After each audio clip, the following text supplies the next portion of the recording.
Қайырлы күн, құрметті бүгініміздің дөңгелек үстелге қатысушы қадірменді аға әпкелер және де осы іс-шарамыздың қонақтары, барлықтарыңызға келгендеріңізге рахметімді айта отыра. Біздің қазіргі қысқаша ғана бір видеоролигіміз бар.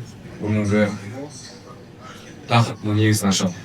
Осы сәтті пайдалана отыра мына келе жатқан мерекемен шын жүректен барлықтарыңызды құттықтағым келеді. Еліміздің, былай айтқанда, егеменді еліміздің сонау ата заңымыз өздеріңіз білесіздер қабылданса, ол біздің мемлекетіміз үшін де, еліміз үшін де өте терең және де біздің ол болашағымызды, бағдарды және де жастарымыздың ертеңін өздеріңіз білесіздер, өскелең ұрпақтың алдағы уақытта терезесі тең басқа мемлекеттермен іске асыратын және де әрбір азаматтың ар-ұждан бостандығы ол үшін мемлекетіміздің ата заңымыз өздеріңіз білесіздер, конституциямыздың ертең 30 мерейтойы тойланған. Ол мерейтойында біздің елордамыздан бастап бүкіл Қазақстанның түкпір-түкпірінде өңірлерде үлкен іс-шараларымыз бар. Бұл іс-шараларымыз бүгінгі таңда осы күнге дейін біздің конституциямыздың бағанағы 9 бөлім 98 баптан тұратын әрбір тармақтары, әрбір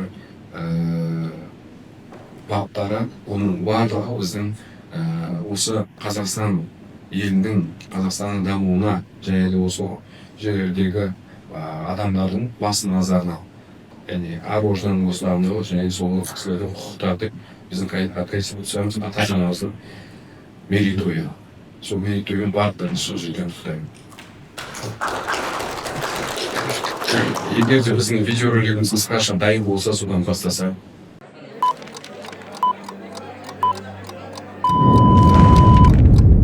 1949 жылы 29 тамызда Семей полигонында атом бомбасының алғашқы сынағы өткізілді. Келесі 40 жыл бойы мұнда 450-ден астам жарылыс болды. Радиация қайғылы салдарларға әкелді. Онкологиялық және генетикалық аурулардың саны күрт өсті. Мыңдаған адамдар мүгедек болды. Аймақтың экожүйесі жойылды. 1989 жылы Олжас Сүлейменовтің бастамасымен полигонды жабуда шешуші рөл атқарған Невада-Семей халықаралық қозғалысы құрылды. 1991 жылы 29 тамызда полигон бір жола жабылды. Семей ядролық полигонының жабылуы тек қана тарихи шешім емес, сонымен қатар адамзаттың бейбіт өмірге деген ұмтылысының айғағы. Бұл қадам Қазақстанды ядролық қарусыздандыру көшбасшыларының қатарына шығарды және болашақ ұрпақ үшін бейбіт аспан сыйлады.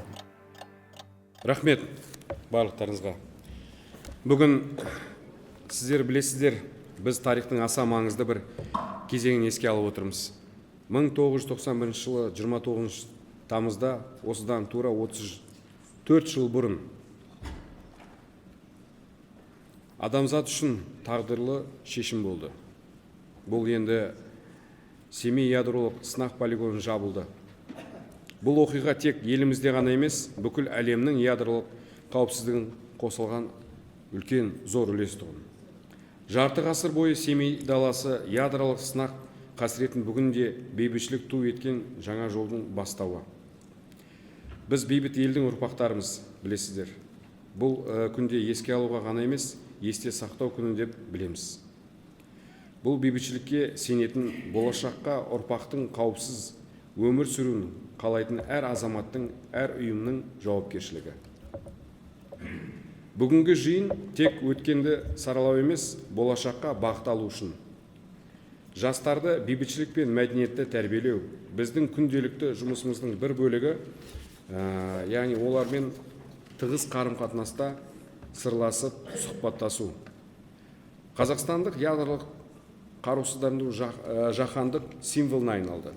Біз осы жолды мемлекеттік, халықаралық ұйымдармен, жергілікті қауымдастықтармен бірлесе жұмыс істеудеміз. Бүгін, яғни жиналып отқан құрметті шақырушылар, қонақтар, әріптестер, аға әпкелер, барлықтарыңыздың құрметтеріңізге орай бүгінгі шара жаңа идеялардың, тың бастамалардың алаңы боларына сенімдімін. Болашақ ұрпаққа бейбіт, қауіпсіз әлем қалдыру бәріміздің ортақ мақсатымыз. Бейбітшілік, әділеттік пен адам құқықтарын қорғау жолында жұмыла еңбек етіп, ынтымақпен алға бастағанымыз жөн. Барлықтарыңыздың бүгінгі таңда осы іс-шарамызға қатысып, және де осы сол зардап шеккен кісілерді еске алуға 1 минуттық үнсіздік жарияласақ.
Рахмет.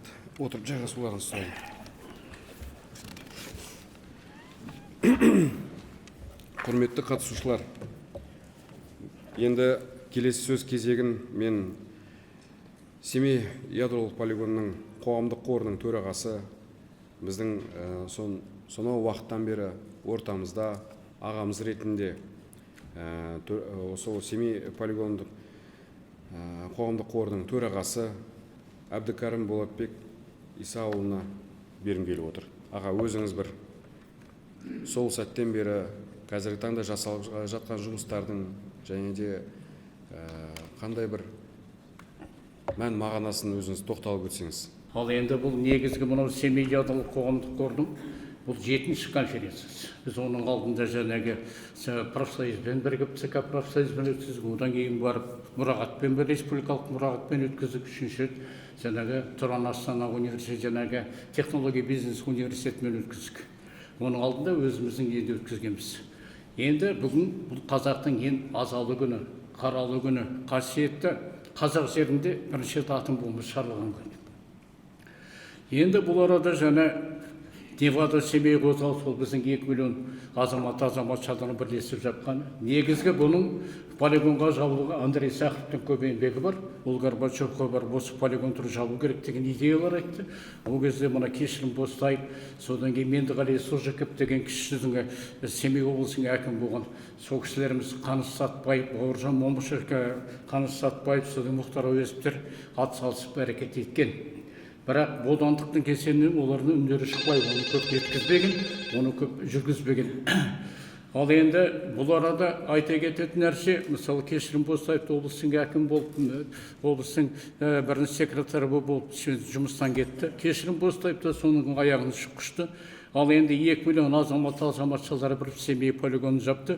Бұл Семей, Невада Семей деген қозғалысың 2007 жылға дейін іс-әрекеті болмағаннан кейін, мен өзім Семей полигон 20 жыл зардап шекпен, соның 3 топтаған мүгедегімін. Соның 5 кітаптың авторы, республикалық газеттің журналының корреспондентімін, 8 әннің авторымын. Ал енді оны мына әріптесім Оспан аға біледі. Енді біз мынау ғажайып Қазақстан газет журналының тілшісіміз, республикалық деңгейде газеттерге бәріне жазып, бірнеше сұхбат бердік, бірнеше не бердік. Енді әкімдермен кез. Енді бұларды мен айтатым, әкім болсаң Жұриневте бол. Жұринев осы мәселеге қол ұшын берді. Әкім орынбасары болсаң Аманшаевтай бол. Жаңағы Глотов сияқты бол. Қарапайым адамдар қабылдап, адамдармен сөйлес, қолдары ештеңе емес еді. Ал енді бүгінгі таңда бұл жаңа Семей полигонының мәселелері, шешілмеген мәселелері көп. Оның біз енді бүгінгі дейін істеген бірінші біздің жаңа қоғамдық қозғалысқа қордың істеген шаруасы, ол республикалық деңгейде санаторияға, госпитальға бару. Оны мына сарғы госпитальдің міне директор орынбасары отыр. Біз оның бәрін госпитальдің мәселесін шештік. Ал енді онда бірді алып тастайды, бірде қайттан қосады. Бұл Семей полигонның республикалық деңгейде халыққа толық мән мағынасын түсінбейді. Афган, Чернобыльдерді айтады. ал Семей полигонына келгенде бәрі как будто бұл Семей полигоны тосыннан келген уақиға. Енді оларда біз енді госпитальда болғанда әңгімеде мен оларға айттым, бұл Семей полигоны ұлы отан соғысы деп, біз ұлы отан соғысы Қазақстанда болған жоқ. Жаңағы Алакөл сұламада болды. Мынау ұлы отан соғысы деп жүрміз, бұл екінші дүниежүзілік соғыс. Қазақстанға ешқандай қатысы жоқ.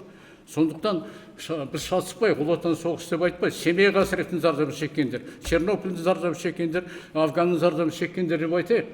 Ал енді бұның бәріға менің ойым. Оны мен енді өздеріне шегелеп айтып отырғам жоқ. Сондықтан бұл арада олар мысалы бізді семейліктерді шектетеді. Сондықтан бұл жаны ауырмаған тәні ауырмайды, жыламаған балаға емшек бермейді дейді.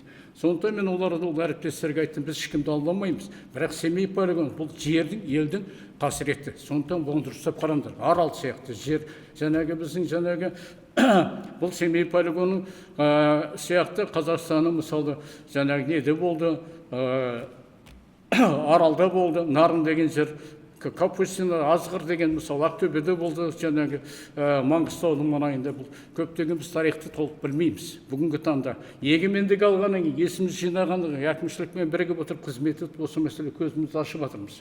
Ал енді бұл арада мен енді айтайын деп отырған мәселе, мысалы бұл Семей полигон тағдыры, біз неге Японияның тағдырындай, неге біз жаңағы орыстардың заңындай қылдырып өзгертпейміз? Бізде біздің заңның келеңсіздігі тұрып атқан, тұрып кеткен деген бар. Бұл Казакбайский заң.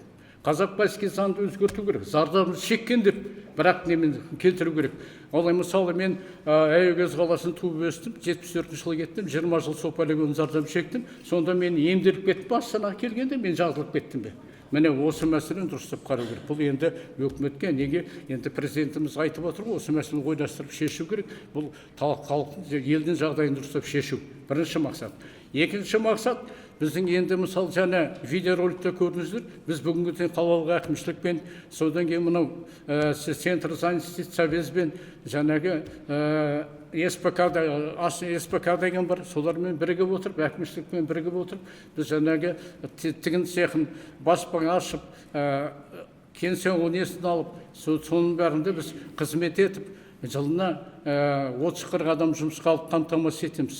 Енді бұлар адам мүгедек болсын, Семей полигон болсын, әулемен төмен азаматтар келгенде олар айтады, мен не аламын, не жеймін, не көремін, мен не істеймін деп айтпайды. Ешкім мен не істейін, сендерге көмектесейін.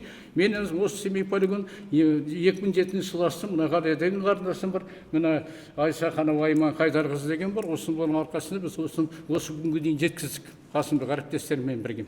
Ал енді бұл арада менің бір айтайын дегенім, біз жылына жаңағы айтып отырмын, 30-40 адамнан аламыз, солардан қалатын бір 2-3 адам қалады. Ал енді 10 жылда біз 200 адамдай адам жұмыспен қамтамасыз еттік. Мүгедек әкімшілікпен немен бірігіп отырып. Ал енді бұл деген инемен құдық қазғандай, мың рет қажыға барғандай, мың рет мешіт салғанмен тең.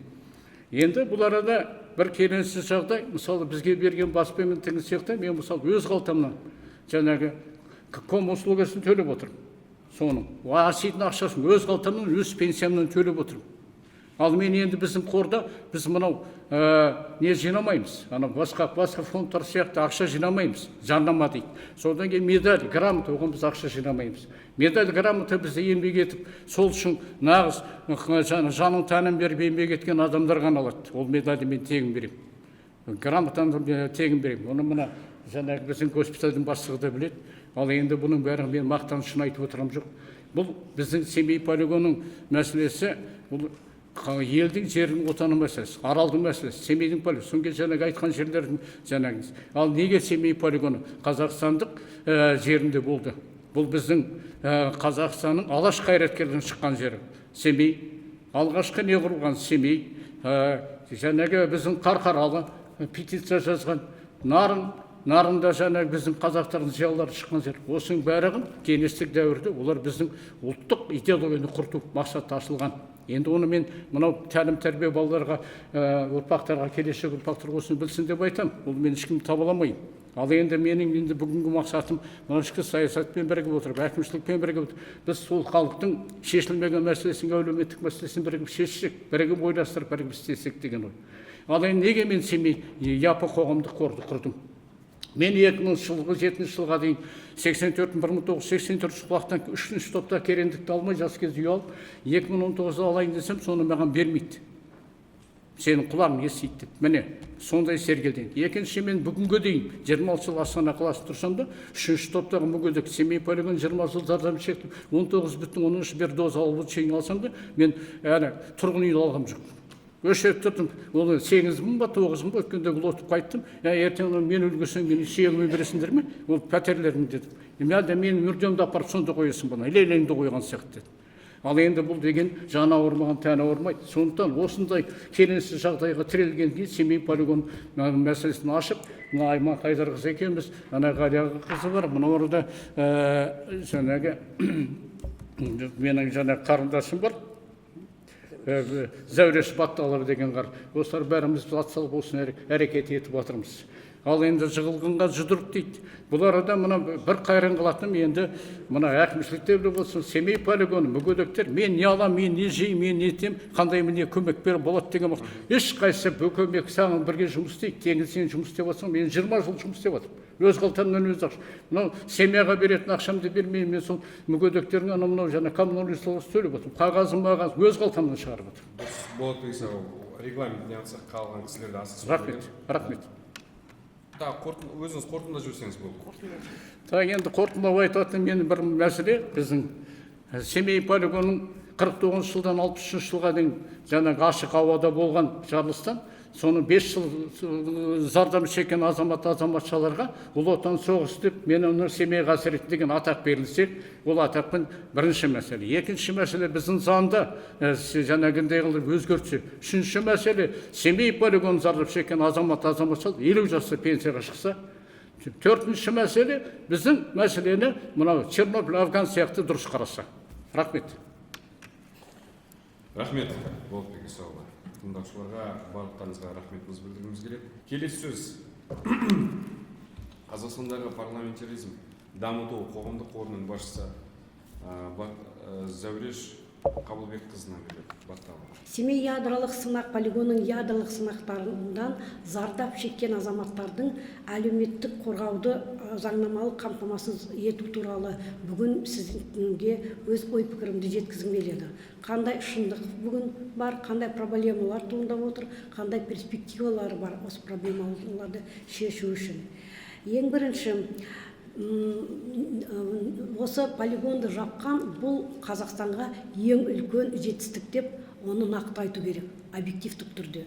Екіншісі, осы полигон жабылғаннан кейін Қазақстанда 18 желтоқсан күні 1992 жылы негізгі заң қабылданған болатын. Ол сол Семей ядролық сынақтан зардап шеккен азаматтарға қандай әлеуметтік қорғау жасау керек екенін. Сондықтан бүгінгі күнде осы заңда әлеуметтік қорғау нақты дәлелденген деп айтуға болады. Бірақ осы заңда негізгі азаматтарға компенсация, льготалар, медициналық көмек және экологиялық емделу туралы негізгі құқықтары берілген. Осы жүйе нақты заңда жазылған, қандай категориялар осы көмекті алады екенін, соларға қандай удостоверение арқылы форма қолданады, соны етілген. Бірақ қаржы базасы өте шектелген. Сондықтан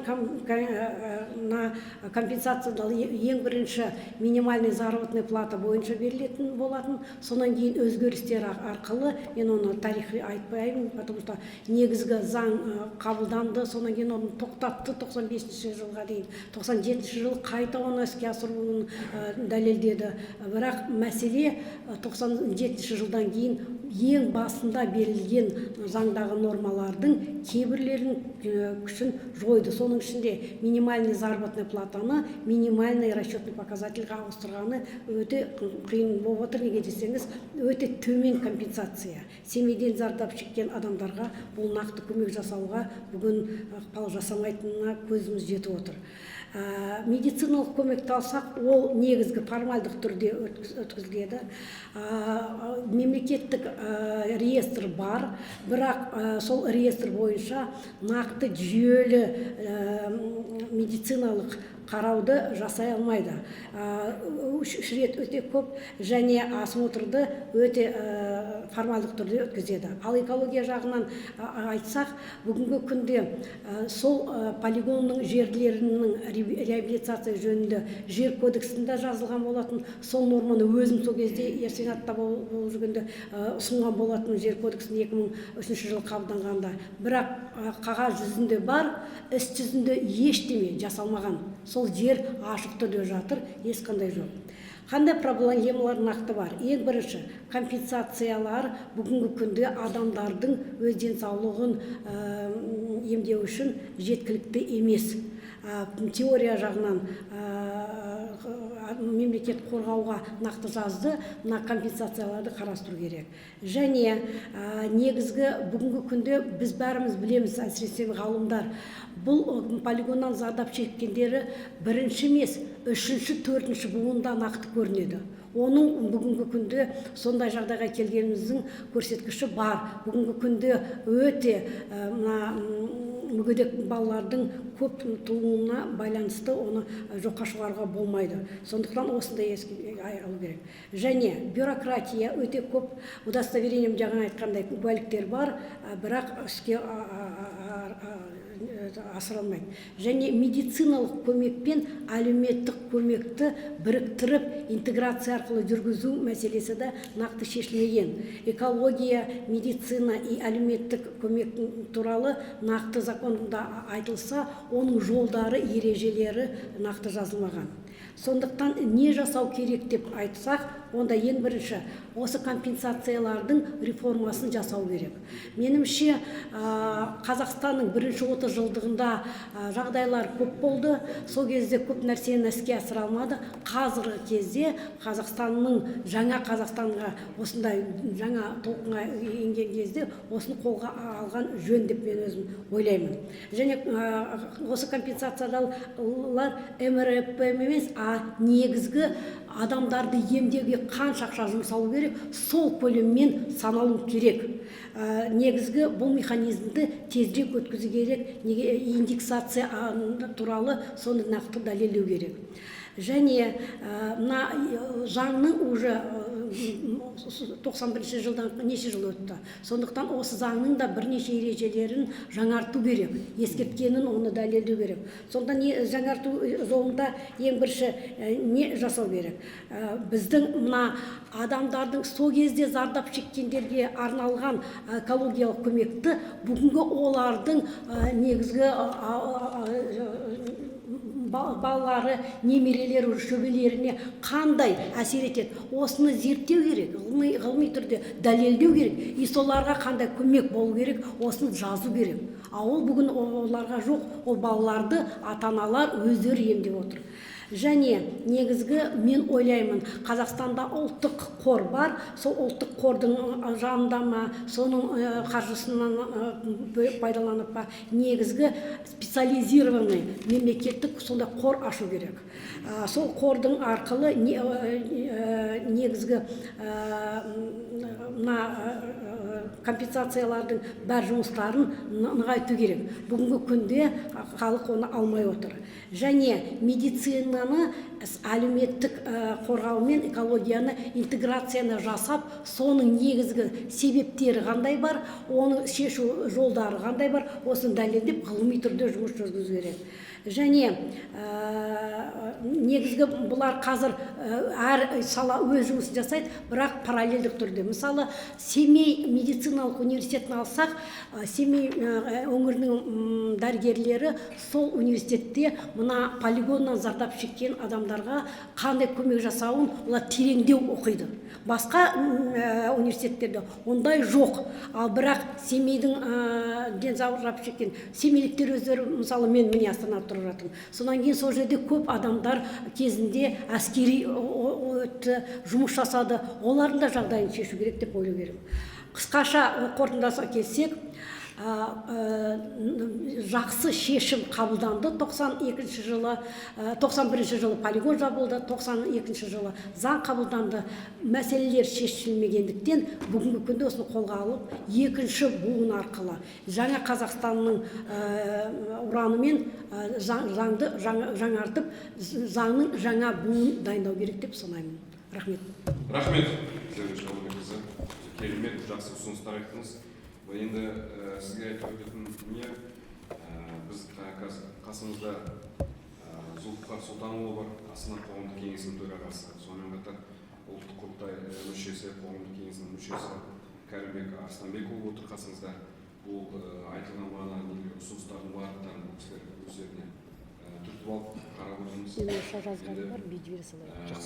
Келесі сөз кезегін Астана қаласы қоғамдық кеңесінің төрағасы Зұлпықар Сұлтанұлына береді. Зұлпықар Сұлтанұлы. Қайырлы күн, құрметті бүгінгі дөңгелек үстелге қатысушылар. Баршаңызды ертеңгі мемлекеттік мерекеміз Конституцияның 30 жылдығымен шын жүректен құттықтаймын. Бұл да біздің еліміз үшін үлкен бір белес. Айтайын деген азат елдің тірегі ата заңымыз өміршең болғай.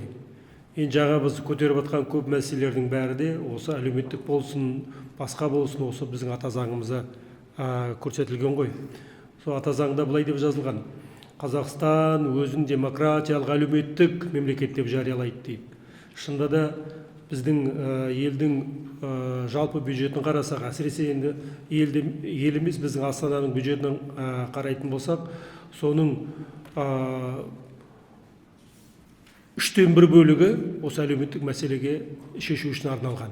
Бұл деген нені білдіреді? Тағы да айтам, біздің қоғамда әлеуметтік мәселе бірінші кезекте тұрғандығын білдіреді. Енді рұқсат болса, бүгінгі тақырыпқа кішкентай ауысайық. Шынында да тақырыпты қарасаңыздар, Семей ядролық полигонның жабылуы тарихи шешім, болашаққа бағдар. Невада қозғалысы Қазақстандағы ең халықтық қозғалыс болды деп айтуға болады. Сол кезде мен өзім Казгуде оқыдым, студентпіз, жабзас жігіттерміз, бәріміз ұрандатып, сол ақпан айында жазушылардың үйінің алдында болдық. Одан кейін август айында үлкен бір, білсеңіз, үлкен шеру болды Алматы қаласында. Сол шеруге де қатыстық. Соған бәріміз ең соңында қол қойдық. Бұған тек 500 мыңнан астам, сол кезде 500 миллионнан астам қазақстандықтар қол қойды. Бұндай қозғалыс болған емес. Сол себептен де мен оны көзім көргесін айтып отырмын. Енді бұдан біз 34 жыл өтті жабылғанда. Бұдан қандай біз сабақ алу керекпіз? Бірінші, бүгін президентіміз де осы бүгінгі күнге қатысты былай деді: Қазақстан халқы осы Семей полигонынан ең көп зардап шеккен халық дейді. Ол рас. Жаңада документальный фильммен көрдік, 40 жылдың ішінде 450-ден астам жарылыс болды дейді.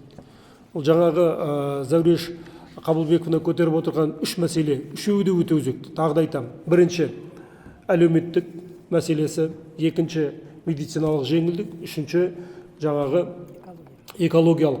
Ол қаншама жерлерді қазір залалсыздандыру деген проблема бар. Ол әлі өзінің деңгейіне жеткен жоқ. Қазір енді сол жерде қайтадан тыйымды салғаннан кейін жайылым айналып жатыр. Сол жерде малдар жайылып жатыр. Сол жерге бар адамдар қазір қайтадан шаруашылықпен айналысып жатыр. Бұны зерттеп жатқан ғылыми ешқандай зерттеулер жоқ. Міне осы мәселені көтерсек, бұл бірінші, мен сізге қосыламын. Екінші, президентіміз айтқандай, ең қатты зардап шеккен біз халық болғандықтан, осы Семей полигоны туралы, оның қалай ашылды, қалай Семей Невада қозғалыс туралы біздің оқулықтарға міндетті түрде жас ұрпақ бұны білу керек. Осындай материалды біздің оқулықтарға кіргізу керек. Сонда ол баланың жадында қалады. Өйткені қазір енді заман қатты өзгеріп жатыр. Сол себептен де қазақ айтады 50 жылда ел жаңа дейді. Қазір 50 жылда емес 30 жылда 25 жылда өзгеріп жатыр.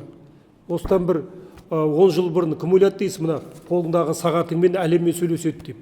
Сол сияқты қазір мынандай қатты өзгеріп жатқан заманда бізге мына тарихи жадымыздан өшіп қалмас үшін осыны оқулыққа кіргізу керек. Және тағы да бір ұсыныс, бұл алдында да айтылды, қазір де айтылып жүр. Мына президентіміз де айтты бұны. Біз атомды бейбіт мақсатта пайдалану керек. Жаңа Зәуреш Қабылбек айтып отырған сол Семей медициналық университетіндегі ядерная медицина деген бар. Европаның дамыған мемлекеттері осы Семейге келіп, біздің тәжірибемізді зерттеп жатыр. Көрдіңіздер ма? Бұл нені білдіреді? Яғни бұл жерде ғылымның әлеуетін пайдалану керек деген сөз. Міне осы үш мәселені мен де қолдаймын, және осы үш мәселеге бағдар жасау керекпіз деп ойлаймын. Жалпы Семей туралы, полигон туралы айтқанда, енді бұның зардабы көп қой. Әртүрлі цифралар айтылып жатыр. Үш облыс отыр. Мына шетінде Павлодар облысы бар. Семейдің өзі, Шығыс Қазақстан облысы, осы мына Қарағандыға дейін жетті бұның Адгалоскысы, бұның жаңғырығы. Осы жақын орналасқан облыстардың бәрін есептегенде қаншама адам денсаулығына әсер етті. Сол себептен де бұны қорыта келгенде әрі қарай жалғастыру керек, және бұны тек жыл сайын осы 29 тамызда келіп пікір ғана алмасып қоймай, бұндай бір жаңағы Зәуреш Қабылбектің айтқандай бір шешімдер ұсынғанымыз дұрыс. Ол кез келген мына дөңгелек үстел болсын, конференция болсын, соның өзі қарар дейді, қабылдау керек. Сол біздің қабылдаған қарарларымыз сауатты болса, тағы да айтамын, осыған мән беріңіздер, құрметті ағайын. Қазір келіп алып, құрып байбаламнан ешнәрсе шықпайды. Егер біз осы дөңгелек үстелден бүгін жақсы қарарлар қабылдап, жақсы ұсыныстар берсек, сонда бұл жұмыс ары қарай өзінің жұмысын жалғастырады. Сонда біз шынында да бүгін біз үлкен тарихи шешім қабылдаймыз. Мына жастарға үлкен бағдар береміз. Сонда бұл ісіміз бір алға асады деп ойлаймын. Назар қойып тыңдағандарыңызға рахмет. Тағы да баршаңызды ертеңгі мерекемен құттықтаймын. Еліміз аман, жұртымыз тыныш болсын. Рахмет. Келесі сөз ұлттық құрылтай мүшесі, қоғамдық кеңестің мүшесі Құрманалиев Кәрімбек. Айданызға жібердім, өлкеге жетін докладын. Хорошо жазған? Телефон жазып берейін. Жалпы алдын ретінде мені мына қоғамдық бірлестіктермен бірге мына Астана қаласының ішкі саясат басқармасы бірлесіп, қоғам белсенділерінің басын қосып, осында бір айтулы күнде ойланатын тарихи шешім қабылданған. Енді тарихи шешім қабылданған соңында қандай бағдар болу керек деген мәселені тағы да бір ортаға салып, бір көкейтетін мәселелерді қозғайықшы деп жиналып отырғандарыңызға мен ризашылығымды білдіремін. Астана қаласының әкімдігі әрқашанда біз қоғамдық кеңестің мүшесі, ұлттық құрылтайдың мүшесі болғаннан кейін халықтың сөзін айтамыз. Соңғы кезде осы халықтың сөзін тыңдайтын, халықтың әңгімесін билікке жеткізетін осындай сіздерсіздер. Сол себептен сіздерге ешкім ақша төлеп жатқан жоқ. Бізге ешкім ақша төлеп жатқан жоқ. Біз белсенділік танытып, елдің сөзін, елдің мұңын биліктерге жеткізуге жұмыстан жүрген адамбыз. Енді ғалым болғаннан кейін мен енді бір мәселені айтқым келіп тұр. Мынау халықаралық қағидат бар. Ғылым мен білім екінші орынға қойған ел ешқашанда ешбір салада бірінші орынға көтере алмайды дейді. Міне, мен бірінші айтқым келіп тұр, мынау қазір мемлекет басшысы Қасым-Жомарт Тоқаев мынау ұлттық ғылым академиясына оң көзқарас танытып, уағында мына ит асыраушы, құс өсірушілер сияқты қоғамдық бірлестік деңгейіне түсіп кеткен Сатпаев академиясы 20 жыл бойы мынау Советтер одағында 15 республиканың үшінші орын алған үлкен ғылыми орда сондай жағдай түсіп кеткен еді. Мына мемлекет басшысы келіп біздің Сатпаев академиясын президент жанындағы мемлекеттік ұлттық ғылым академиясы деп, біз сияқты академиктеріне айына $500 стипендия тағайындап, ғылымды дамытыңдар енді. Ғылымды жаңағы жоғарыда айтқандай ғылым мен білімге сүйінбей ешнәрсе болмайды. Сол себептен барлық нәрсе айналып келгенде, жаңа мен қосылам, жаңа Зәуреш Қалыбековна да, Зұлқар Сұлтанұлы да айтып отырған мәселе бәрі ғылымға негізделу керек. Ғылымға негізделу керек. Ал бұл Семей полигонның зардаптары қандай? Зерттеліп жатқан жоқ деп айтуға болмайды, зерттеліп жатыр. Бірақ бұған зерттелу үшін не керек? Қаражат керек. Қаражат болу үшін, бөліну үшін оны айқындайтын бізде не бар? Біз әділетті Қазақстан құрып жатырмыз. Бұған заңнамалық негіздер керек. Сол себептен тағы да жаңа алдымдағы екі шешеннің сөзіне қосыла отырып, мен де айтатыным мына заңға толықтырулар мен өзгертулер енгізу керек деген сөздеріңізді өте қолдаймын. Өйткені қазір қай жерге бара қалсаңыз да айтатыны ақша жоқ дейді. Ақша бер десем заңда көрсетілмеген дейді, көрдіңіз бе? Бір-бірімен сонымен біз ана қоян деген жәндік болады. Жақсы білесіздер ғой. Қоянды қалай болса ұстауға болмайды. Оны қалай болса ұстасаң қолының бәрін қантала қалады, бет аузын шедей қалады. Оны ұстайтын жері бар. Ол не? Құлағы. Құлағынан ұстасаң тыңдап тұрын дейді. Сол сияқты мына құлағына ұстайтын жер заңнамалық, әділетті Қазақстан демек, заңнамалық негіз керек бізге. Осыдан кеп бәрі айналып келіп жаңағы әлеуметтік жағдай. Енді төленетін әлеуметтік қосымшалар ешнәрсе болмай жатыр ғой. 50 жастан шығарғанына мәз болып сонымен жүріп келетін. Жаңа Орекеңмен сөйлесіп отыр. Бір нәрсенің ол тағы сол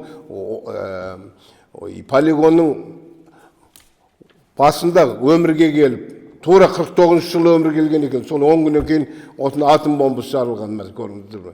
Міне біз енді қазір көп жерлерде көп саясаттандырып жүрген жерлер бар. Біз деп жүргендер. Ал шын мәнінде міне Бөкең сияқты өзі мүгедек. Орекең бар ма? Мен осылардың сөзін мен ыстық көжені ыстық көже, суық көже суық көже дейтін академикпін. Міне бұл кісілердің сөздері маған қатты әсер етеді.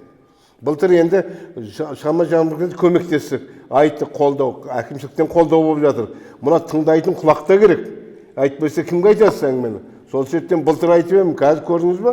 Жайлап мүмкіндігінше мұсылмандық әстәсе кәпірлік бір пәсте дейді. Жайлап мына мемлекеттік органдарда сізге дұрыстап қарап, жағдан енді үйіңізді де шешіп береді деп ойлаймыз, офисіңізді шешіп береді деп ойлаймыз. Бірақ оның артында не тұр? Оның артында үлкен ғылыми жағдай туу керек. Ол біздің мына университеттерімізде, біздің ұлттық жаратылыстану, мемлекет және қоғам қайраткері басқаратын біздің үлкен ұлттық жаратылыстану ғылымдар академиясы бар, Нұртай Абықайұлы басқаратын.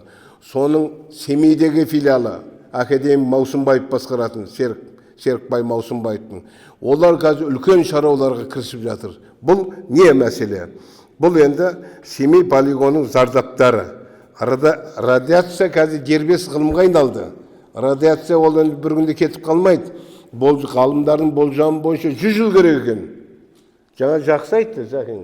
Ол енді қазір келесі буын, арғы буын әлі қуырдақтың көкесін түйе сойғанда көресің дейді. Әлі қызықтың әрі алда. Сол себептен оның ең төте жағы қалай?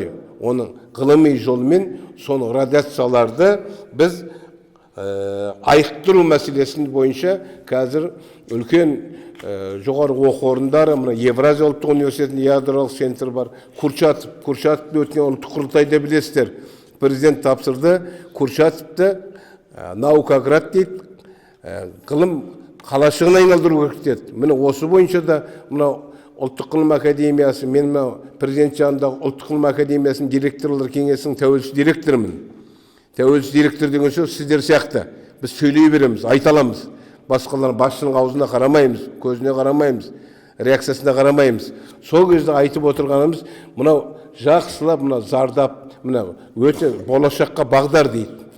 Шешім қабылданды, оны бәріміз қуандық, алақайладық. Енді бағдар қалай болады? Жаңағы келесі біздің буындарымыз бізден кейін жаңа 2-3 буынға ауысады деген әңгіме қалай болады? Соны ғылыми түрде біз енді зерделеуіміз керек, зерттеуіміз керек. Мынау енді қазіргі мынау шығарылып жатқан цемент, гранит сияқты құрылыс материалдарының өзінде радиациялардың күштері қалай? Бұл енді бір полигонда айта бермей, сол құрылыс заттарының өзі біздің денсаулығымызға қанша зияндар келтіріп жатыр. Сонда зерттеп жатқан ғалым бар. Сол себептен қазір мына ғалымдар өткен жолы біздің ұлттық жазушылар ғылымдар академиясының президиум өткенде айттық. Мына жоғары оқу орындарымен байланысты күшейтіп, магистрлерді, докторларға осы тақырыптарды беріп, коллаборация деген болды қазір. Шетелмен байланыс қазір күшейіп отыр. Мына Саясат Нұрбек басқарған министрлік қазір әлемдегі 40 әлемге танымал менмін деген жоғары оқу орнында филиалдарын ашып жатыр. Оның бәрі керемет мамандықтар бойынша. Су керек па, химия керек па, технологияға байланысты үлкен жоғары оқу орындары келіп жатыр. Солардың потенциалын жақсы пайдаланып, біз кадр мәселесін дайындау мәселелерін күн тәртібіне көтеріп отырмыз. Сол себептен мен ойларым, осындай бүгін енді қоғамдық бірлестіктермен байланыс мемлекеттік органның өткізген жиындарынан бөлек келешекте бөкесізге айтайын, мына ұлттық ғылым академиясымен бірлесіп арнайы конференция шымшықты сойса қасап сойсын дейді. Сол жерде ғалымдарды шақырып, қандай мәселелер тұр, қандай көмек керек, сол мәселелерін айтсақ, біз енді жаңа Зұлыпқа Сұлтан айтты, ұлттық құрылтай мүшесі ретінде біз үлкен биіктегілерге айтылатын сондай мүмкіншілігіміз бар. Сол себептен біз оны да жеткіземіз. Қала деңгейінде жеткіздім, сәл-пәл не бар, қозғалыс бар. Ал енді анау президент деңгейіне дейін айтатын бізде микрофон бар. Сол себептен бұл жұмысыңыз жаңа айтылып айтқан әңгіме, мына Зәкеннің көтерілген, Зұхаңның көтерілген мәселелері бұл енді заңнамалық деңгейге келеді. Ертең бірінен бастап парламент жұмыс істейді. Біз енді сол сіздердің ұсыныстарыңыз болса, біз соны ары қарай дөңгелетіп, домалатуға көмектесейік.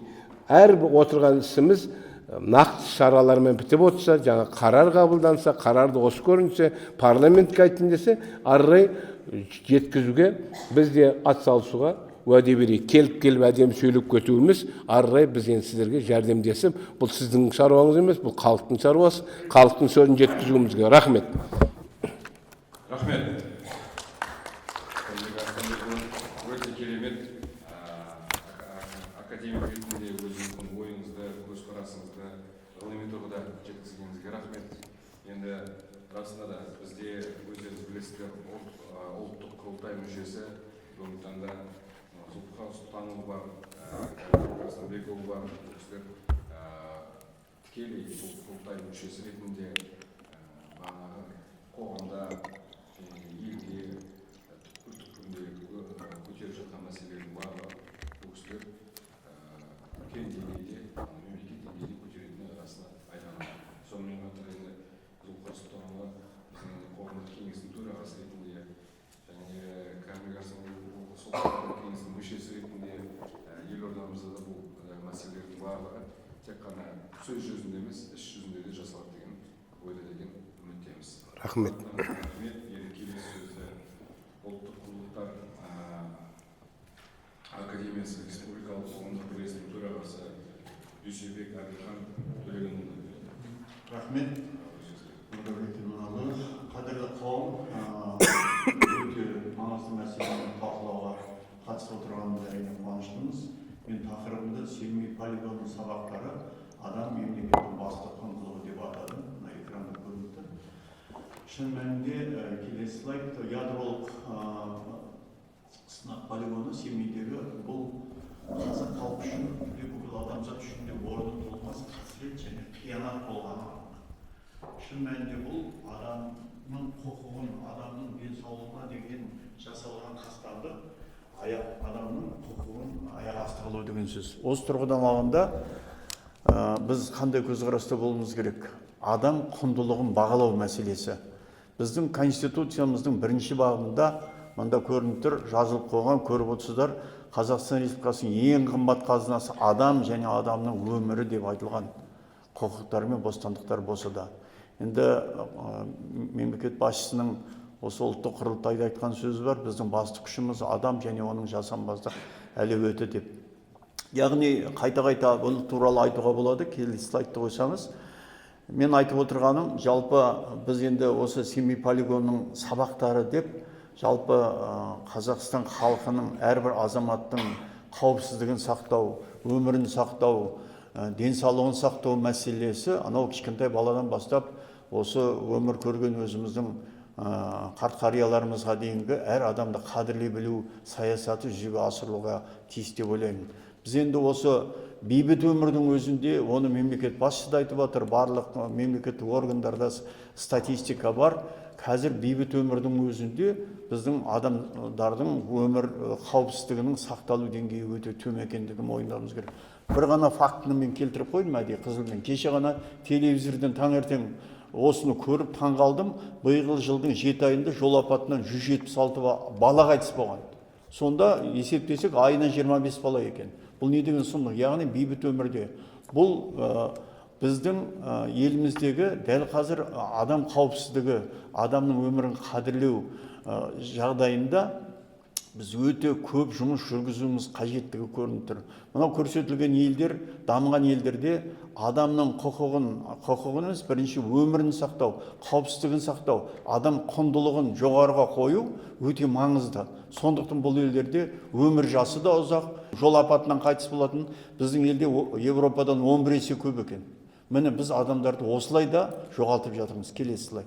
Сондықтан осы тұрғыда жаңа Кәкеңді айтып өтті, Зұлфқар Сұлтанұлы өте жақсы айтты, мен жалғағым келеді. Шынында да біз мынау оқу бағдарламалар арқылы, оқулықтар арқылы, орта білімде, жоғары білімде адамды қадірлеу, адамды құндылық есебінде бағалау саясатын ұстануымыз керек. Сондықтан қазір мына оқу ағарту министрлігі біздің ұлттық құндылықтар академиясымен бірлесе отырып осындай модель жасалды. Қазір білім беру стандартына осындай 8 құндылық енгізілді. Соның ең біріншісі адам деген құндылық. Оның ішінде отбасы құндылығы бар, отан құндылығы, тіл, мәдениет, білім, еңбек, соңғысы табиғат. Сонда адам мен табиғатты сақтау біз үшін өте маңызды болып отыр. Осы енді стандартқа енгізілгеннен кейін қазір оқу бағдарламаларына енгізіліп жатыр. Мазмұндық концепт есебінде оқу бағдарламаларына оқулықтарға барады. Яғни біз осы адам құндылығын бағалау бойынша осындай қазір оқу ағарту министрлігі жұмыс жүргізіліп жатыр деп айтуға болады. Енді екінші мәселе, біз мынау Астана қаласының ішкі саясат басқармасымен бірлесіп отырып, Серпін әлеуметтік даму ұлттық қоры Астана онлайн әлеуметтік жобасын іске асырып жатырмыз. Былтырдан бері 2-ші жыл. Осы жобаның атауы азаматтық сектор мен жергілікті атқарушы органдар арасындағы өзара сенімді диалогты қалыптастыру. Бұл не үшін керек? Бұның мақсаты азаматтық белсенділікті арттыру. Міне осымыз отырысымыздай бұл жерде азаматтарымыздың құқықтық медиа сауаттылығын арттыру, әртүрлі тәуекелдер мен қауіп қатерлерден тұрғындарды сақтандыру, заңнамалық, психологиялық көмек, консультация, кеңестер беру. Келесі слайд. Яғни сіздерге осыны жариялағым келіп отыр. Бұл жерде бұл жобаның аясында әртүрлі подкасттар, диалогтық платформалар, пікірталас алаңдары, сұхбаттар беру, жаңағы онлайн қабылдау, әртүрлі тренингтер өткізілуге толық жағдай жасалған. Осындай мәселелерді осы алаңды пайдалана отырып, халыққа насихат жүргізуге болады. Яғни сіздерге осы жоба осындай мәселелерді өткізіп, талқылау жасап, проблемалық мәселелерді көтеруге көмектеседі деп айтқым келіп отыр. Тыңдағандарыңызға рахмет. Бүгінгі Болатбек Исаұлымен ағамызбен бірігіп, бірлесіп жасап жатқан кездесуіміздің мән мағынасын ашу мақсатында үлкен деңгейде академик ағаларымызбен,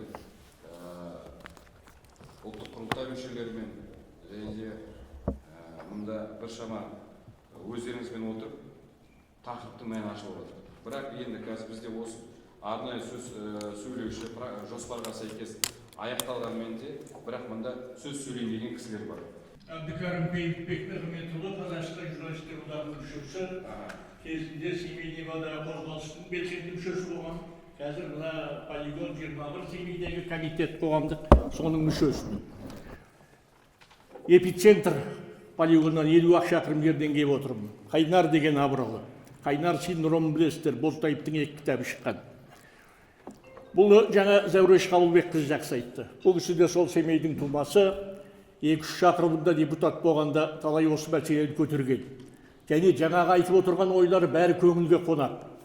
Осыған байланысты мен де 1-2 мәселені ғана айтайын деп тұрмын. Өйткені полигонда қанша ызғырып жасалды, қанша оның бәрі айтылып жүр. Зейнеткерлерге Семейдің Абай облысы дейікші, бұрынғы Семей облысы маңайында қалада тұратындарға 12 күн демалыс беріледі, 30-ге шықса еңбек демалысына және 4160 теңге ай сайын еңбек ақысына қосылып отырады. Осы неге Семейден Астана көшіппегендерге жоқ? Осы бірінші мәселе.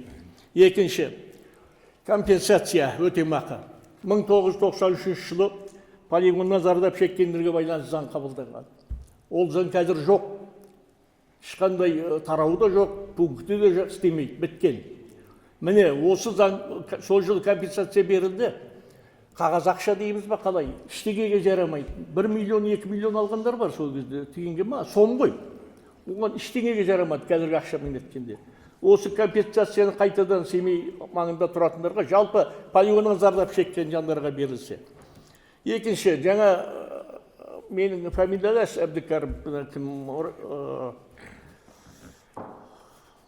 Иса ұлы айтып жатыр. Военный госпиталь бар. Бұны әлі военный госпиталь дейді, маңдайшасында. Ол полигоннан зардап шеккендер 1 жыл жүріп алмайды. Менің өзім 2-3 рет барып жатылған жоқпын. Жаңа бір опыр дедіңіз ба, кім бар жерде? Өтірік болса мен тұрғызып айтайын. Оған қиямет қайым, оған жату деген. Осыны бір жөнге келтірсе. Одан кейін, жаңа жақсы айтып жатсыздар, мына ғалым академик замандасымызды жақсы айтты, Кәрімбек Арыстанбекұлы. Ғылыми тұрғыда әлі жүзеге ештеңе асырылып жатқан жоқ. Полигонның жері әлі полигонның жері болып тұр, берілмейді. Неге? Ғалымдар зерттеп жатыр дейді. Қыстақ шаба алмаймыз барып, шаруа қожалығын, шөп шаба алмаймыз. Міне бос жатқан жер. Осы Курчатовта ядролық орталық бар. Бірақ оны не істеп отырғанын жұмыс істеп жатқан шығар. Бірақ біз білмейміз. Міне осы мәселе шешілсе, жаңа жер мәселесі сол жерде. Одан кейін жаңа шабындық мәселесі бәрін мен айтып отырмын. Заңға өзгерістер енгізу жөнінде жаңа Зәуреш Қабылбекқызы пунктімен айтты. Біз сөзіміз өтпейді. Біз жазып жүрміз. Комитет 21 мен біз қаншама министрліктерді Семейге шақырдық. Мұнда кездестік. Әлі бұны ешқайсы шеше алмай отырмыз. Майра Абенова деген белсендіміз бар қоғамдық. Таяуда Жапонияға барып келді, Америкаға барып келді, бәр жерде. Енді ол кісінің баратын қаражат та жоқ оған. Ел жинап береміз біз барған үшін жаңа нелер. Осы заңды қайтадан қараса, осыған бір пункттер енгізсе, жаңағы жас пенсияның жасын ұлғайту, жаңа компенсация да соған кірсе, жаңағы еңбек демалыстағысы сияқты. Балаға кәмпит беріп алдағандай ғана үкіметтің жасап отырған. Үкімет мына қазіргі Семей полигоны деген шаруаға ешқандай бас ауыртып отырған жоқ. Үкімет, жаңа президенттің тиісті, жаңағы еңбек және әлеуметтік қорғау министрлігі дейміз, бәрі экология. Бос сөз, біздікі де бос сөз. Жаңа енді сіз кешіріңіз, ішкі саясат бөлімі Нұрдәулет Мүнәлиев бауырым. 6 адам сөйледі, 6 адамның мен 3-4-еуін ешқандай мен оқып отырған жоқпын. Жаңа біреуіне мен ең соңғы академик па сұрақты қойып тастадым. Тоқтату керек, енді полигонға байланысты айту керек. Расында, мынаған сол жаңағы мен айтқан пункттерінде 1-2-еуін кіргізсе, болашақта қандай бір заң қабылдана ма, қаулы қарар бола ма? Оны жаңа кімді айтты, мына Зұлбұқар да жақсы айтып жатыр. Міне осы менің айтайын деген. Бұл полигоннан зардап шегіп отырған халықтың жаңа айтты ғой, 100 жылға дейін деді ғой, бірақ сөз айтайын. Последствиясы өте қиын болып жатыр. Қайнар деген ауылда 25 төсектік емхана бар. Жай мысал үшін айтайын. 10 әйел босанса, соның 2-3-еуі ғана полноценный дұрыс бала болып туып жатыр. Қалған 7-еуі әлі осы уақытқа енді бар әр түрлі. Бірақ іштен шыққан шұбар жылан, іштен шыққан дейді та, сол баланы асырайды. Ол бала 13-14-ке келгенше кейбір соның ақша үшін ұстайды, өткізіп тастамайды. Кейбір 13-14-дің өзінде қайтыс болады ол бала. Міне осындай көп. 60-қа жетпей өтіп жатқандар саны тіпті көп. Қайнардың өзінде міне мен бүгінге дейін мен 70-ке келдім. 10-шы класстан бастап жүргізіп келе жатырмын. 73 адам жасы бар, баласы бар, өзін өзі жіпке қиғандар. Басқадай да айтып отырған жоқпын мен. Ал енді 60-қа жетпей, жаңағы 50-ге жетпей кетіп жатқандар көп, өте көп. Бұл енді мына полигонның зардабы, зиян. Міне осыны біз сіздер оңысыңыздар, бәріңіз семейдік емес шығарсыздар, қатысып отырғандарыңыз. Иә. Жақсы, рахмет сізге де. Кешіресіз, Байжанов Оралғыз Құсманұлы, мына кісі екеуміз міне жаңа сұрақ қойды ғой, Семейден барсыңдар ма деп. Екеуміз де Семейдікіміз. Мына Зәуреш қарындасым 5-40 болса, мен сол совхозда 2 совхоздың директор болдым, партияның хатшысы, қызмет істедік біз. Анау дегелеңнің ішіне шөп шаптық. 72 жылдан бері қызмет істедім мен сол дегелеңде. Дегелеңнің ішінде малымыз жатты. Ешқандай не жоқ. 93 жылы 28-ші осы тамыз күні бұрынғы линия ақшамен 285 мың теңге рубль берген. 93 жылы қыркүйек желтоқсанның 15 күні теңге ауысты. 400 теңге болып қалды. 400 теңге. Содан бері жоқ. Мен бірнеше айттым. Мысалы, Алматы жақта жылына бізден барғандарға 150 мың теңге береді екен. Мен осында бірнеше қозғап ем, онда семейіңізге барыңыз деді. Буквально осы дүйсенбі күні сөйлестім, 55, 54, 75 маған қосып берді. Есіл ауданының әлеуметтік қорғау несінен деді. Ар жағынан сөйлесіп, бірде орысша, бірде қазақша. Сіздерге 1 октябрьде деді орысша айтты. 10 мың теңге береді. Сосын айналайын қарағым, сен кешір, ат пен арбаны шатастырма. Ол қарттар күніне беретін 10 мың теңге. Мынауыңыз ұят қой, қалай қызмет істеп отырсыз дедім. Жаңағы айтқандай, осында 3-ші жыл болып келедім. Ана Шарипа әбенді біледі. Шарипа әбенді. Оның өзінде кішкентай ренжімем, осы бүгін кіргізді деп сүйдеді. Мына әлгі Ұлы Отан соғыс ардагерлері ұйымының несі дейді, әзер дегенде бір рет алды. Былтыр. Әзер дегенде. Одан кейін не жоқ, бара алмайсың. Өйткені ананы өткіз, мынаны өткіз дейді. Ал енді мен қызғанбаймын. Мына Петропавловск, Қостанайдан келгендер курортқа жылда алады. Мен бірнеше жерге дейін бардым. Жоқ. Қараөткелге бар 50%-ін төлейсіз дейді. Міне тұр полигонның қағазы. Қатар көлде. Немене? Қатар көл. Қатар көлге дейді. Ал енді ана кісілерге не береді? Енді алсын, барсын. Біз сонда жаңағы 4 аудан, міне ішінде жүр, бірге жүрдік мына кісігіміз. Абыралы ауданы, және Семей ауданы, Бесқарағай ауданы, Абай ауданы. Менің 3 шенім бір қарындасым жастай кетті. Басықпен егін туды. 4 жаста, 22 жаста, 27 жаста, 31 жаста. Міне, әлі күнге дейін полигон. Мысалы, мен 10 жыл ардагерлер ұйымының төрағасы болдым шығыс. Ана чернобыльдерге жылда әлгі апрельдің 25 күні медаль жасатып берем, 5 жылда бір. Мына шығыста жасайды, 3 мың теңге. Біз бірнеше көтерді, мен полигонның жабылғанына. Ішінде жүрдік біз. Сулжиков, кешірім Бостаев шапқым бірінші хатшысы болды. Башко Николай Петрович, депутат Верховный Совет. Мен депутат облыс советі. Осын еткенде 5 генерал отырып, вас судить надо деді осылай. Ешқандай олжасында қатынасы жоқ, олжасына апарып қысып жіберді себебі не бады деп. Еңбек Бостаевтікі тұғын, кешін Бостаевтікі. Біз ішінде жүрдік, мен 3 ай жүрдік, соны жапқанда. Әлі несін полигонның, несін көре алмай жүрміз. Мен өз басым көре алмай жүрмін. Мысалы, үйдегі жеңгелерің шығар, ол да заслуженный врач адам дәрігері. Міне, ішінде жүрдік, халықпен. Қазір бір інімнің баласы 96 сантиметр орындыққа мектепке де барып көрген жоқ. Неге осыларды қолға алмаймыз? Жақсы, сіз айтып отырсыз, мен ризамын. Нұрдәулет, Иманәлі, қаулы қабылдаймыз дейміз. Сол қаулы іске асса, Болатбек Исаұлы ыңғай жүгіріп жүреді. Былтыр қатыстың рахмет. Ыңғай жүгіріп. Бізде бір облыстықымыз. Бұл кісі Аягөздікі болса, мен Абай ауданыныкімін. Полигон ішінде мына қолмен жүрдік. Мына қолмен көрдік. Әлі соның бір десін әлі жаңа басында ескерттіңіздер ғой. Ойбай, көп ананы сұрамаңдар, мына жоқ, сұраған емес. Қазақ айтты, жыламаған балаға емшек бермейді дейді. Біз енді әлгі Семейден кетті екен деп, қазір осы Астанаға келгеннен кейін ешкімге керек жоқсың. Ешкімге. Мен енді ана Жеңіс Қасымбекке кірейін деп отырғам, енді айналайын Нұрдәулет, Иманәлі, мен сізді тауып алам. Барам, жолғам, анықтап тұрып жолғам. Жаңа ана кісінде Данияларын алдым, қоғам қайраткерлері. Енді мына Зәуреш қарындасының несін аламда, осында біз білдім мен, 40 шақта жүр екенбіз Семейден. Олардың өзі міне бүгін бе ертең бе деп қаусап жүр. Қаусап жүрміз. Сондықтан айналайын алтын уақыттарыңды алғандарыңа кешірім сұраймыз.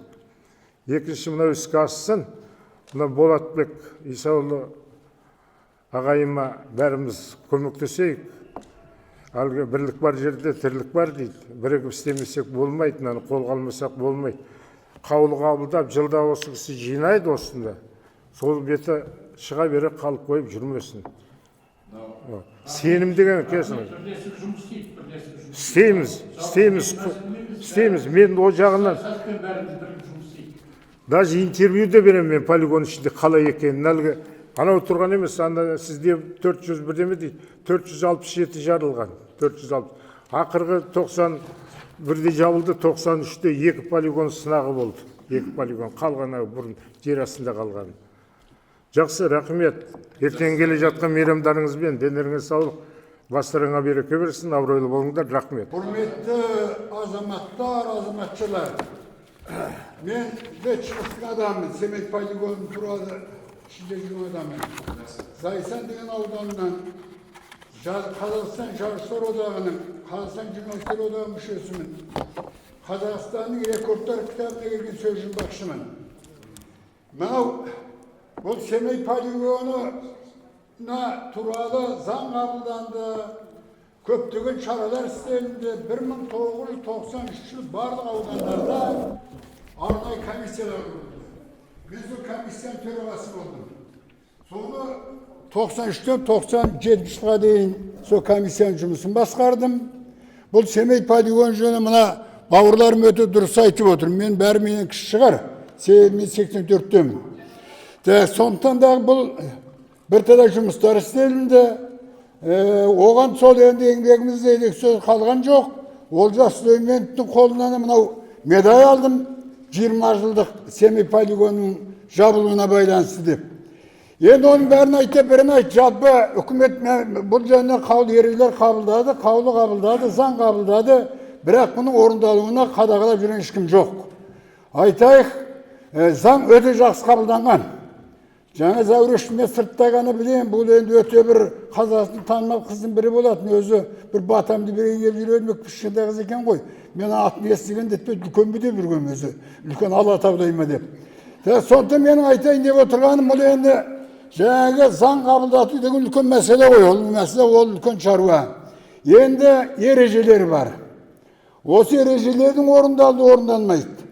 Айтайық, мына екі адамнан артық бұл жерде болмайтын, біз жаңағы мына бауырымда айтты ғой, өте бұның қосып айту уақыт алдың қажет жоқ. Ұсақ түйек нәрсені айтайық. Айтайық, жаңа Қатаркөл. Осы Қатаркөлге бара, мысал айтқанда, 2 жылда мына басына тұрғындар мен келген 2 жыл отырсы. Осы келген 2 жылда бір рет барады екен. Мен соған қолым жетіңкіремеді. Неге десеңіз, осылай түрлі әдістері бар олардың да. Сондықтан дағы менің ұсынысым, бұған үкіметтің қаржысы керек жоқ. Бұған жаңағы ақша керек жоқ. Осы Семей полигонынан зардап шеккен астында тұратын біз секілді қарттарға жыл сайын осыған рұқсат етсе, ол үлкен шаруа емес. Ұзаса осы астында да дүз шығар. Айтпайтын біз одан да шығармыз біз енді. Міне осындай жағдайлар мысалында мұның бәрін айта беретін емес, мұның бәрі шешіле қоймас. Дегенмен де үлкен қоғамдық ұйым басшылары қатысып отыр екен. Сондықтан да бұл шаруа бір тиянақтап шешімін табады деген үмітіміз бар. Айтайық, шәкәрім айтады, арыстан ашық келеді дейді, айбатты. Қарақұрт жасыны келеді шағады. Арыстаннан гөрі қарақұрттың уыты қатты дейді. Мына полигонында сол болып тұр ғой. Көзге көрінбейді, біз оны жұтып жатырмыз. Мына жұтып жатқан халықпыз ғой, аман есен отырмыз қайту. Бала айта жаңа Зайсан ауданында көп адамдар кем туды. Құдай сақтасын, мұны енді айтып көздің жылауға тура келеді. Сондықтан осыны кейінгі ұрпақтар түсінсекен деп ойлаймыз. Қазір ерте ұқсап тұр ғой қазір. Ойбай жарылыс болды. Мұның бәрі ерекше, бұл адам баласының өміріне қастанып жасалынған ана бір атам заманнан бері. Осы әлде де жалғас табы беретінен мен дәл тоқтатады дегенге мен өзім күмәнім бар. Бұл қалай бір жолмен болсын, бұл өзі біріне бірі осылай болып тұрған дүние ғой бұның барлығы. Бірақ енді қазір тоқтатылды, бұның барлығы өз жоспар. Енді Жидебайыңыз турағы Еврей Азияның орталығы кіндігі сол жерде тұр. Бұның бар жоспар ғалымдардың істеп отырған шаруалары ғой. Тыңдағандарыңыз көп рахмет айнаныңдар. Былтыр мен қойған бір-екі сұрағым бар. Алматинский военный госпитальды, соны, вот, который можно молниеносно решить, соны ешкім шешкен жоқ. Бізді алмайды, қабылдамайды Астанадан келген кісілерді. Почему? Мен дәрігерлер жазған госпитальда плавательный бассейні бар. Соған добиваться бір бара алмадым. Өзінің алдында Семейде тұрған кезде баратынмын. Енді тұра тұр. Бауырым емес, ағамды. Мен бітірейін жұмыс. Глобальный вопростар, міне. Бізден 91 жылдан бері Япония, Соединенные Штаты Америки, содан келген прозрачность жоқ совсем. Қаншама қаржы бөлінді, қаншама көмек берілді. Соның бәрін анықтауға бола ма? Сондай мен бір сұрағым бар. Қазір міне Япония 7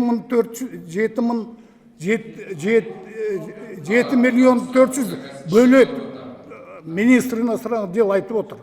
Сол қалай кетеді екен, қайда кетеді, тоже белгісіз.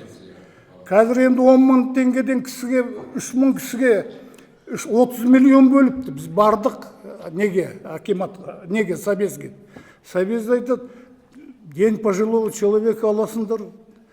Мен қалай, мен түсінбеймін, как это, пострадавший. Қаншама, жоқ, енді қолма-қол шешілетін вопростар. Бізде мына Салауатты Астана деген поликлиникадамыз бізде. Термометрлар жоқ, тонометрлар жоқ. Сондай вопростар. Біз полигоннан, мына кісі екеуміз бірге бір аудандамыз. Мұнда Болатбек Исауов, Семей ядролық полигонының қоғамдық қорының төрағасы ретінде, және де осында бағана айтылып жатқан мәселелер бойынша сіздер осы кісімен бірлесіп біздің әкімдікке келсеңіз, қандай жеке басының сұрақтары бойынша мен өзім жеке өз басым қабылдаймын. И сол жерде отырып бағана здравоохранение шақырамыз, управление бағана, соцзащита бағана шақырып сөйлесіп шешейік. Жақсы ма? Бұл жерде біз сіздерге бағана басында айтып өткен себебі не? Жоқтауды айтсаң, бір былай айтқанда көп нәрсені айтатын нәрсе көп сөздің ішіндегі. Сонау ашаршылықта уақытысында да өткенбіз біз. Біз сұрапыл замандардан да өткенбіз. Бұл да бір басымызға келген бір қайғы қасірет шығар. Бірақ дұрыстан, дұрыс бағытта қоғаммен, ғылыммен ұштастырып жеткізуіміз керек. Қазір таңда өздеріңіз білесіздер, шет елдерде, былай айтқанда көршілес мемлекеттерде не болып жатыр? Ел еңсесін көтере алмай жатыр. Аға, ел еңсесін көтере алмай жатқан мемлекеттер бар қазір. Біз Құдайға шүкір, бейбітпіз, елміз. Бұлай айтқанда сол бір жараны қайтып неғыла берудің қажеті жоқ. Соның шешіміне ұсыныстар беруіміз керек.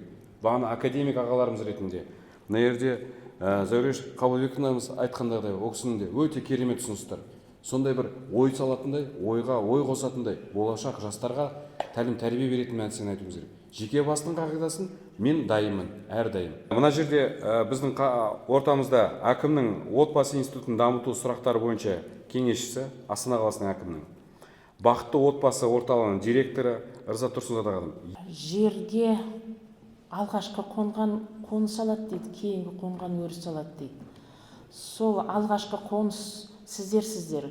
Сонау 460 жарылыстың қақ ортасынан аман есен осы дөңгелек столға келіп, осы сол жер ананың жаңағы жан айқайын жеткізіп отырған, сіздер аман есен жеттіңіздер. 460 жарылыстан аман есен жету деген ол Алланың аманаты мен үшін.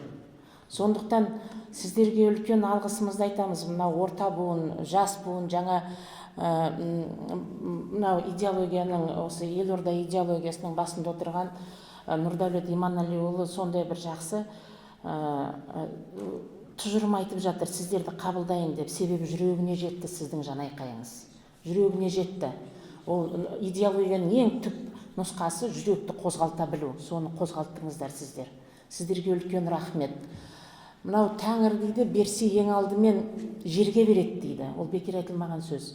Жерге берсе елге береді дейді. Елге берсе ерге береді дейді.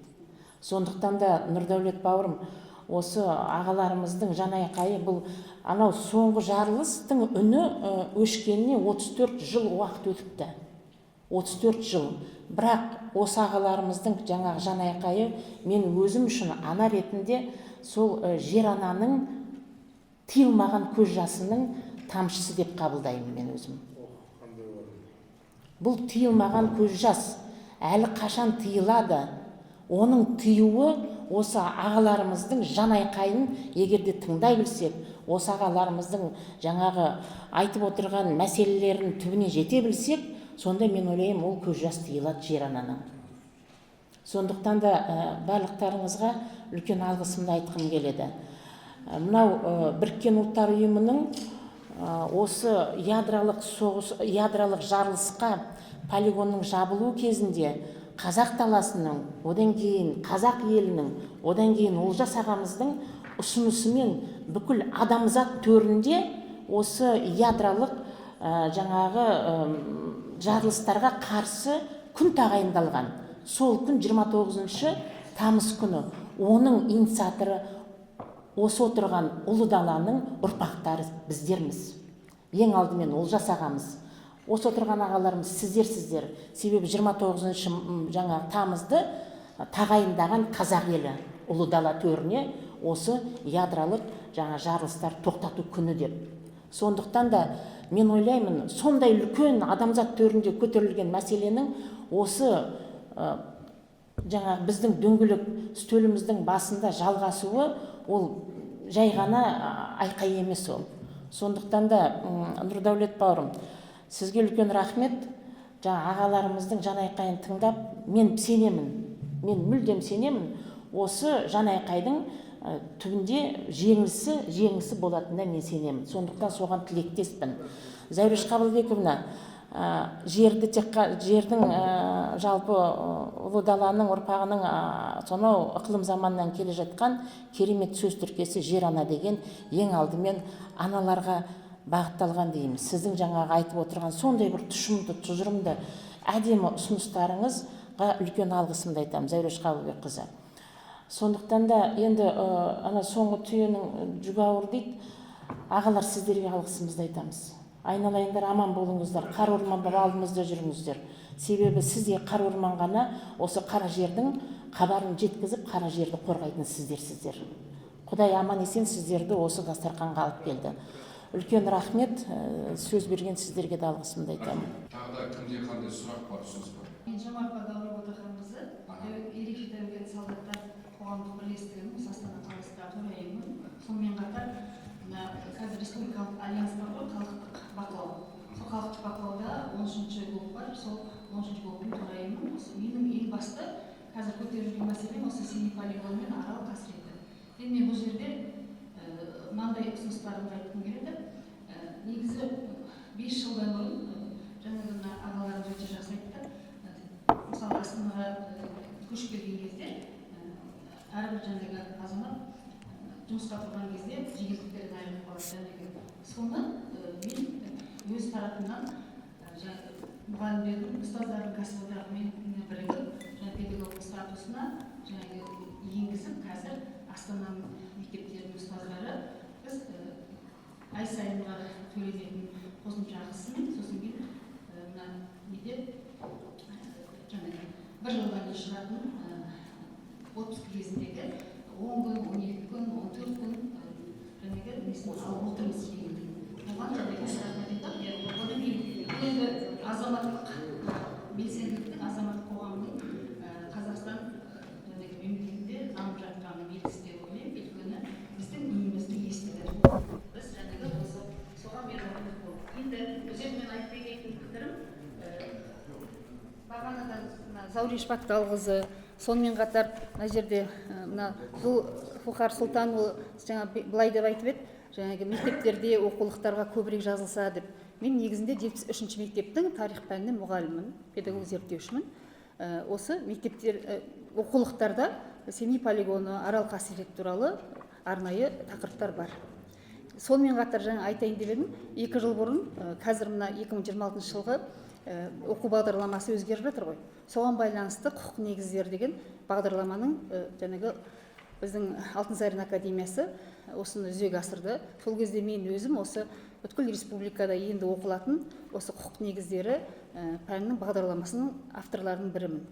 Сол жерге мен әдейі барып, осы Семей полигон экологиялық заң туралы жаңағы несіне, ол жерден де азаматтық құқық, және қылмыстық құқықтарға, сол жерде экологиялық құқыққа мен осы Арал мен Семей полигонын арнайы кіргіздім.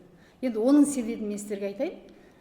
Себебі мен осы ерекше тәуелді елді солдаттар осы несінің қоғамдық бірлестігінің төрайымы болып жүргенде біз мынандай қиындықтармен кездесіп жатырмыз.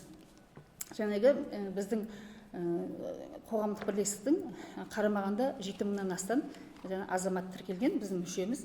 Біз кәдімгідей куәлік береміз, одан кейін қосымша куәлікке жаңағы ұсыныс хат береміз. Сол ұсыныс хатта Қазақстан заңнамасы бойынша қандай жеңілдіктер бар, әрбір салық кодексінде жалпы қандай не бар, сол барлық жеңілдікті көрсетеміз. Сол кезде мынандай мәселеге тап болып отырмыз. Мына жеке меншік мекемелердің басшылары мүлдем Семей полигоны туралы естімеген, білмейді. Жаңағы біздің жазып берген күннің өзінде жаңағыдей ешқандай жеңілдіктерді бергісі келмейді. Сондықтан оларды жаңағы сотқа беріп, оларға тағы да үстінен жазып, жаңағы сол мекеменің басшыларымен кездесіп, жаңа Семей полигонының заңын алып, көзіне бүйтіп шұқып, көрсетіп, сосын кейін жеңілдіктер алып беріп жүрміз. Сосын кейін тағы бір айтайын деген мәселем, осы Семей, мен өзім осы Астанадағы, осы Семейден көшіп келген барлық педагогтардың, жаңағы барлық педагогтар осы жеңілдіктерге байланысты маған менімен ақылдасып отырады. Сол жерде бізді қинайтын мынандай мәселе болып тұр. Мына Әлмұқан Нұрдәулет Иманғалиұлы сіздерге мынандай жаңағы ұсынысым бар. Мына Атамекен кәсіпкерлер палатасы бар ғой. Сол кезде мына нелер беріліп жатады ғой, гранттар берілген кезде, сосын кейін әртүрлі бағдарламалар болған кезде, жаңағы мүгедектер, көпбалалы аналар, одан кейін қандастармен қатар осы Семей полигонынан зардап шеккендердің категориясын қоссаңыздар. Бізде жеңілдіктен жаңа бизнес ашайық. Өздеріңіз білесіздер, қазір біздегі ең төменгі жалақы 80 мың ғой. Ол өте аз. Тіпті мына педагогтардың өздері бізде қазір қоғамда қалыптасқан ғой, мұғалімдердің жалақысы көп деген. Енді ол жерде де жаңағы ол біліктілігіне байланысты, еңбек өтіліне байланысты. Ол жерде мені қинайтын мәселе, бізде педагог жастарымыздың алып отырған жалақысы өте аз. Олар қосымша мысалға түске дейін бір ауысымда жұмыс жасағанын, екінші ауысымда жаңағы басқа жерлерде жұмыс жасай отырып аз жалақы алады. Сол үшін олар барлығы жаңағы бизнеспен шұғылданғысы келеді. Сонда ешқандай жеңілдік қарастырылмаған. Осыны жаңағы кімдермен біріктіріп қоссаңыздар. Одан кейін енді қазір кезде Ұлы Отан соғысы ардагерлерінің қазір енді жоқ қой, былайша айтқанда. Сондықтан осы Семей полигонынан зардап шеккендерді осы Ұлы Отан соғысы ардагерлерінің статусына теңестіру керек деп ойлаймын. Барлық жаңағы мынандай куәлігі барларды. Осыны одан кейін мен өзім осы 5 жыл бұрын петициямен осы Ақордаға кіріп, бірнеше жеңілдіктерге мұрындық болдым. Одан кейін міне былтырлары осы Болатбек Исаұлы мұрындық болып петиция болған болатын. Бірақ петицияға көп адам қол қоя алмағандықтан ол жаңағы бармады парламентке. Енді осыны петициясыз ақ бүгінгі қарармен, мысалы мен бірнеше мына жерде көптеген немелер алып келдім. Осымен қатар қазір сіздерге ұсыныстарды ары қарай айтып берем, мәжіліске жетсе. Тағы бір айтып кетейін дегенім, жақында өздеріңіз білесіздер, мына КСК АСИ-лар туралы, одан кейін салық кодекс туралы заңнамалар қаралды. Сол заңнамаларда мен осы республикалық альянстың мүшесі ретінде осы рабочий комиссия, рабочий группада болдым. Сол үшін енді менің одан кейін мен бірге жаңағы осы ерекше тәуекелді солдаттар қоғамдық бірлестігінің осы 7 мыңнан астам мүшелерінің ең басты сіздерге айтқан аманаты қазіргі мына 1992 жылы қабылданған Семей полигоны туралы заң мүлдем жұмыс жасамайды. Оның заң қабылданған күннің өзінде де жаңағы механизмі дұрыс айқындалмағандықтан жаңағы оны жұмыс жасамай отыр, өздеріңіз білесіздер. Соны қайтадан жаңа заң қабылдау керек. Одан кейін ол заңға жаңағы арнайы осы жерде отырған, сонымен қатар нақты осы сырттан алмай, нақты осы мәселемен шұғылданып жүрген осындай белсенділерді, қоғамдық бірлестіктерінің жаңағы мүшелерін алып, осы қоғамдық жұмыс комиссиясына кіргізсе. Одан тағы бір нәрсені айтып кетейін, рұқсат болса. Одан кейін маған осы менің құрамымдағы мынандай әскерилер бар, полиция нелері бар, жаңағы. Ол кісілер айтады, біз осы жақта Астанада немесе Семейден басқа жаққа шығып кететін болсақ, Семейде жұмыс жасап жүргенде олардың бір жылы, 1,5 жыл бойы есептеледі, полигон. Есептелген, қазірде есептеледі ғой. Соны неге осы экологиялық зонадан шығып кеткенге басқа жерде біз енді куәлігіміз бар, льготада отырған осы заңның аясындағы азаматтарымыз неге ол қолданылмайды дейді. Осыны жүзеге асырса. Одан кейін тағы бір айтып кетейін, дейтін мәселе, жаңағы біз қазір өзіміздің проблемамызды айтып отырмыз. Мен өзім осы 2 жыл болды байқап жүрмін. Өзімнің туысқандарым, жақындарым бәрін қарап отырсам, қазіргі мына немерелер көпшілігі көп жаңа ауытқумен туып жатыр денсаулығында. Аутизм өте қатты. Мысалы мен өзім әрбір туысқанымның отбасында, кешіріңіз апай, отбасында 1-ден 2-ден немерелері жаңағы аутизммен ауырып отыр. Шынымен бұл мүгедек балалар өте көп. Сондықтан осыны жаңағы қолға алуымыз қажет.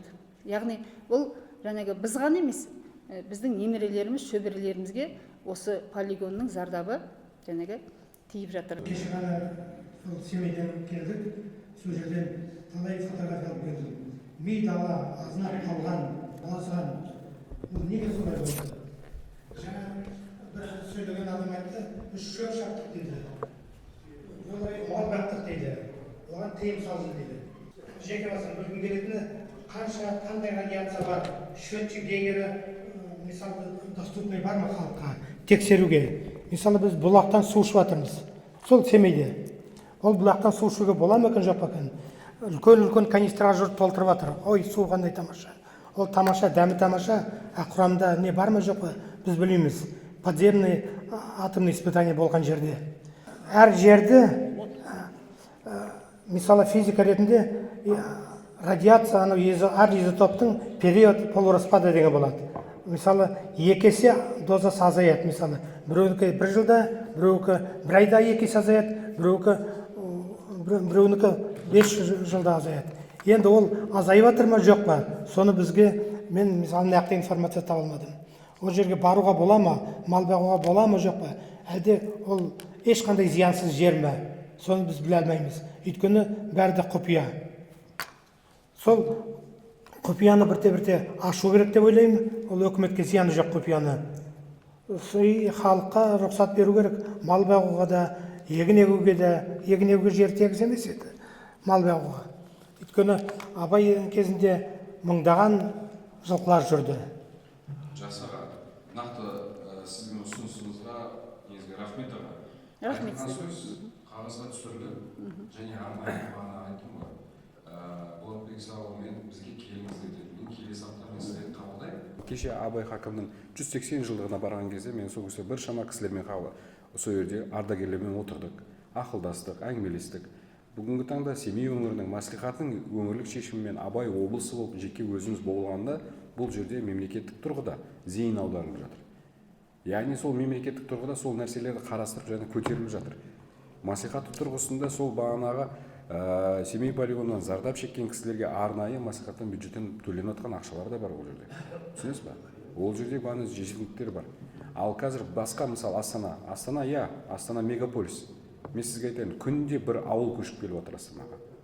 Біз сіздерге айтайын, 3 жылдық, ең соңғы 3 жылдық қарасаңыздар, Астана ол барлық нәрсе, менде былай айтқанда Астанада бүкіл бюджет бүкіл нәрсені қамти алмайды, сіздерге айтайын. Бұл жерде заң бар, бірақ дұрыс жасамайды деген нәрсе жоқ. Мен сіздерге барлығынан кәдімгі көрсетіп бере аламын. Өткен себебі жеке басын. Біршама ұсыныстарыңыз өте керемет, жақсы. Ол ұсыныстардың барлығын бірге отырып талқылайық. Бағана ағаларымыз да айтып отыр. Өте керемет ұсыныстарды айтып отыр. Бұл ұсыныстардың барлығын біріне алу керек. Бағана Қайдар ағамыз айтады, былтыр алдыңғы жыл кездестік не болды дейді.